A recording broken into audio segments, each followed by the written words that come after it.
She recently made like tens of thousands of dollars off of just one video. If you watched yesterday's video, then you know that I mentioned that we were shooting 2 back-to-back video weddings this week. Well, I was actually wrong. Like in every aspect of the matter, I was wrong. We're actually shooting a photo wedding today, because we shot a video wedding yesterday, and with this wedding, I'm actually shooting it on film, or part of it on film, which I'm extremely excited about. There's something about film that it makes you slow down, and it's just a change of pace, I guess. I don't know if it's just me or not, but I just recently found out about TikTok Shop, like the shop that's on TikTok. And if you don't know anything about it, then basically it's kind of like just a shopping like online platform it's like Amazon but on TikTok. From what I understand, the way TikTok Shop works, or a large portion of it, is they use creators to kind of push products and push items for companies, and depending on the products, you get some kind of commission from the items, and companies will either send it to you for free, or you'll have to purchase it and they just get commission after the fact. But until yesterday, that was where you had to have like 5,000 followers minimum for you to meet that. They recently lowered that threshold to 1,000, so now I qualify for it. And I was looking at a lot of the the commissions, and honestly,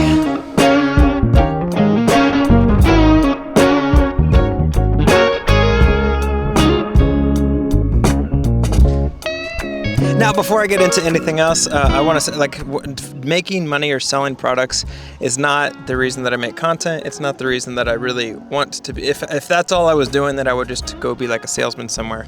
I make content because I genuinely love it, and I love sharing my perspective, and I love watching other people that do the same thing, because we all have different perspectives and we all live different lives, and I think it's cool to be able to peer into other people's experiences that from like the same planet that we live on.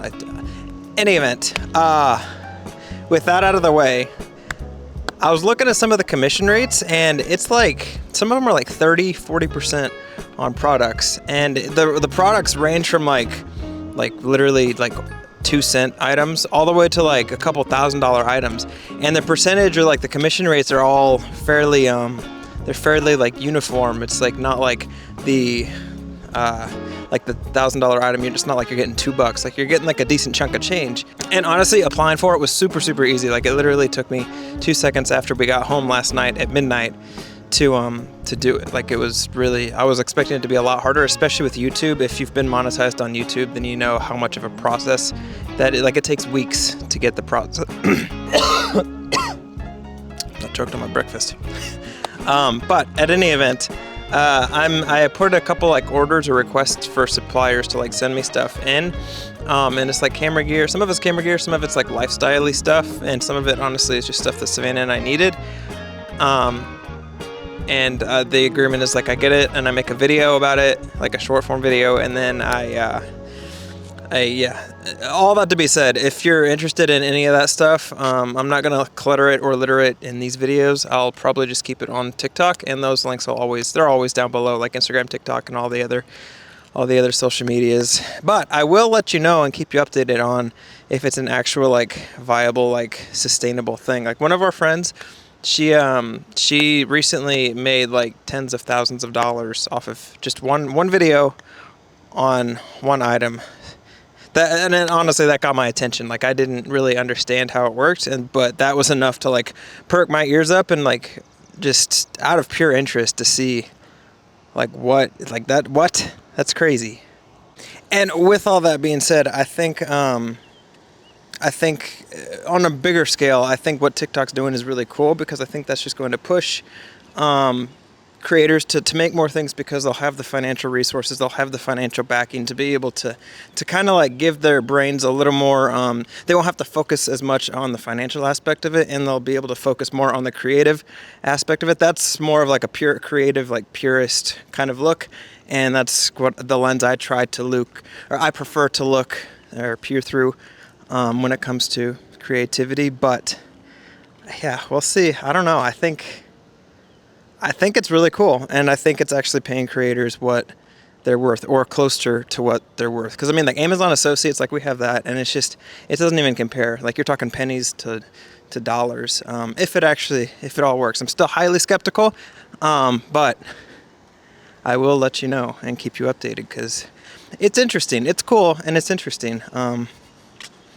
Also, I had to walk all the way back here because I realized I have my coffee up here and I only have 2 hands. So yeah, I'll keep you updated.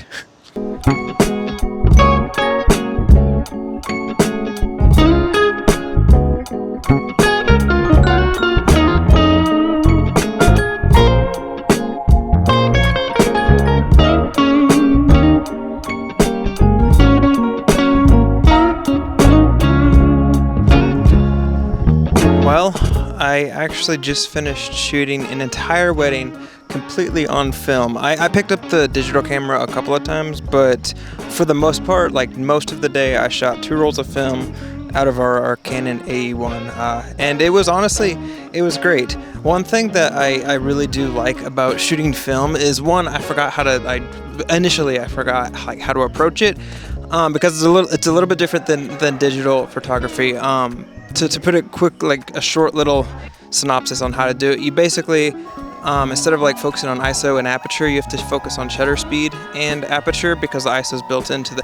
In any event, it's a different way of doing photography, and beyond that, it's a more permanent, and you really have to know what your framing is. You really have to know what the shot is that you're going for, because there's no editing after the fact. Like you can't crop in, you can't like straighten it. You have to get the shot perfect in frame while you take the picture. Otherwise you're just, whatever you get is what you get. And with ours also, you have to like have manual focus too, and being able to do that, or have to do that quickly, is kind of challenging. And I found when I like the first roll, it took me a little bit to get everything, or just double check my settings, but by the end of the second roll, it felt more fluid and more similar to how I feel when I shoot with like a digital camera.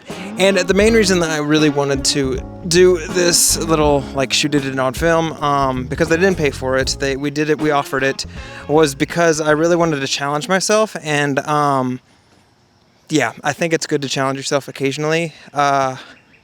And that's what I did. Also, if you're interested in the AE1 or whatever, we got ours for like $100 or something like that. I'll put a link down below if I can find a couple. We got ours on Amazon. Yeah. Also, fun fact, this little house behind me was Andrew Jackson's doctor's house back in like the 1700s, which was pretty cool. The rooms were really cool, and it was the location also, like, we have never been here before, so it really inspired creativity and kind of refueled us, and especially with, yeah, again, doing the whole thing with film. Okay, I gotta go find Savannah, because we're technically still on the clock. We have like 30 minutes left.